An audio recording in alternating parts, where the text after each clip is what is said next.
Welcome back to another video. My name is Sebastian Rositsky, and on this one, let's talk about a couple ways that you can add reverb to your classical guitar mix so you can get that big open sound that we're all looking for, even though it might have been recorded in your home studio. But before we get started, make sure to hit that subscribe button and the notification bell is turned on so you're notified when I post more everything classical guitar.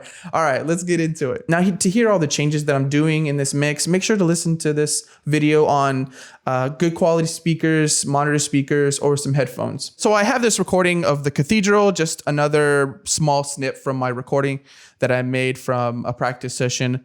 Let's just go ahead and just listen to it.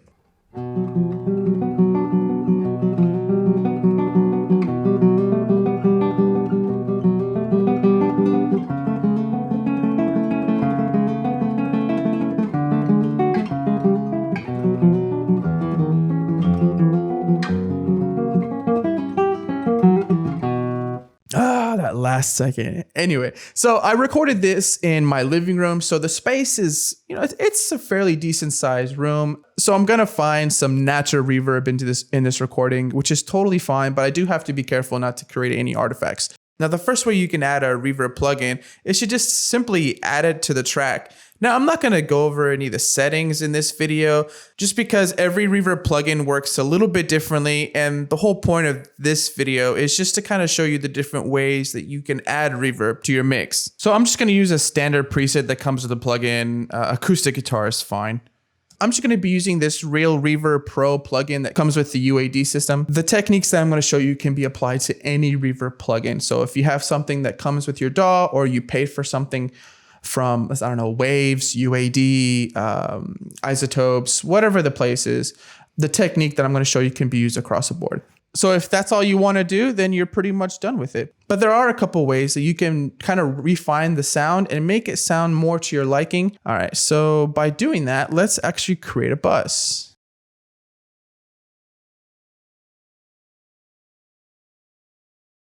And let's send the information from track 1 into the bus. So let's go to our sends, select bus, and let's add how much we want to send to that track. That seems about right. And let's listen to that.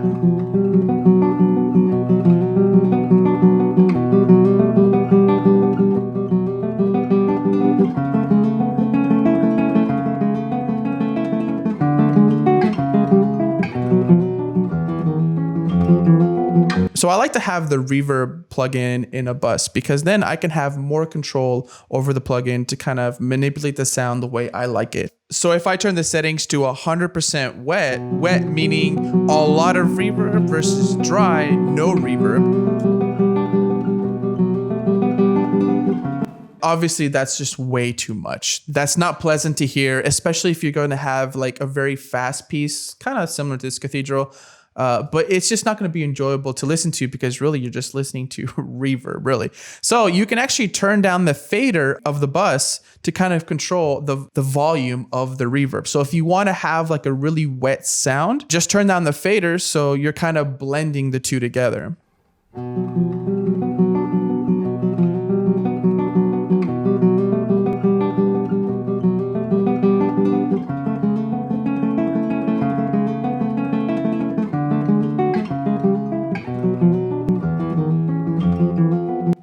But really just kind of play around with the fader to see how much reverb you want to go into your mix. A good way to test that is actually just to hit play and let your recording play out for a few seconds and then stop the recording. And for like a split second after you hit stop, you're going to hear that reverb play out. So if it's too much or too little, you can kind of play around with what you like.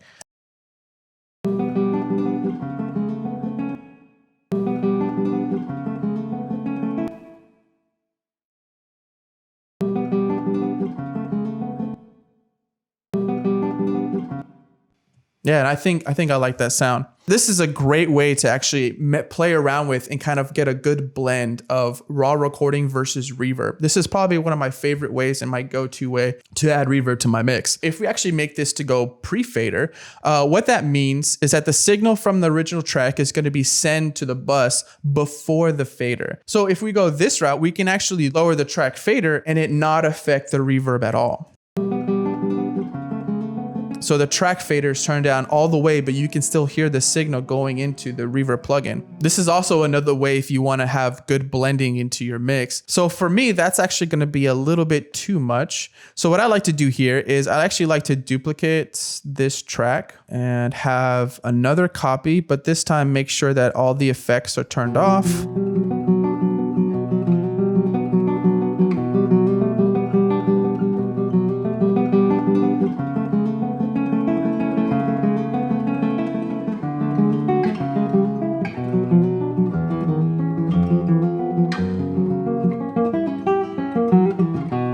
So I'm just gonna have the copy track that doesn't have any effects on it. And then I'm gonna have the original track that has the send to the bus.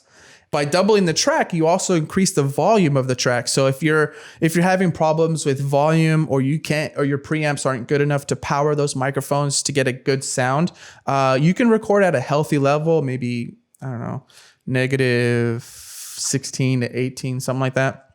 And then if you double the track, it doubles the amplitude. So essentially creating more volume. By doing it this way, you can really make things really complicated and start blending even more if you wanted to. I personally like this first method better. That's just my way, but definitely doing pre-fader is probably like the standard practice for reverb. Everything else like EQ and compression, you want to put on the original track, but for reverb, it's most people like to put them on buses just because you can route multiple tracks into that same bus. So here's the before and after.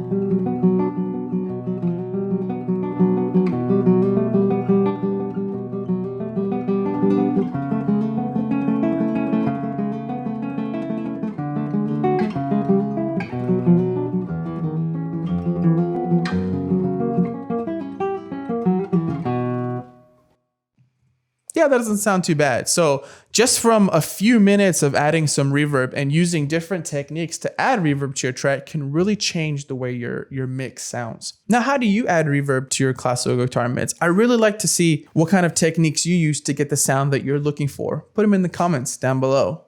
Well, that's it for me. If you like this video, give it a thumbs up, subscribe. I'll leave all my links down in the description, and I'll see you guys in the next one. Peace.